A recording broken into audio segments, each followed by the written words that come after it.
मुख्यमंत्री लाडकी बहीण योजनेला भाऊबीजपर्यंत मुदतवाढ मिळावी अशी मागणी राष्ट्रवादीच्या महिला बाल विकास कल्याण मंत्री अदिती तटकरे यांच्याकडे करण्यात आली।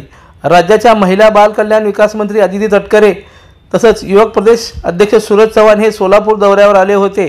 त्यावेळी सोलापूर शहर राष्ट्रवादी काँग्रेस पार्टीचे नेते, प्रांतिक पदाधिकाऱ्यांनी तसंच सर्व फ्रंटल सेलचे अध्यक्ष व कार्याध्यक्षांनी त्यांच्या उपस्थितीत आमदार यशवंततात्या माने, जिल्हाध्यक्ष संतोषभाऊ पवार, कार्याध्यक्ष जुबेर बागवान यांनी आदित्यताईंना पुष्पगुच्छ आणि राष्ट्रीय अध्यक्ष अजितदादा पवार व आदित्य तटकरे यांचा नुकताच लोकप्रिय झालेला पोर्ट्रेटसह सप्रेम भेट दिला। शहर जिल्ह्यामध्ये लाडकी बहीण योजनेस उत्तम प्रतिसाद मिळत असून सर्व लाभार्थ्यांना रक्षाबंधनाची ओवाळणी मिळाली आहे। अजून असंख्य महिला भगिनी या योजनेपासून वंचित असून त्यांना या योजनेचा लाभ घेता यावा अशी मागणी राष्ट्रवादीच्या वतीने केली आहे। लोकदर्शन मराठी चॅनलला सबस्क्राइब करा, बेल बटनला क्लिक करा व लाईक करायला विसरू नका।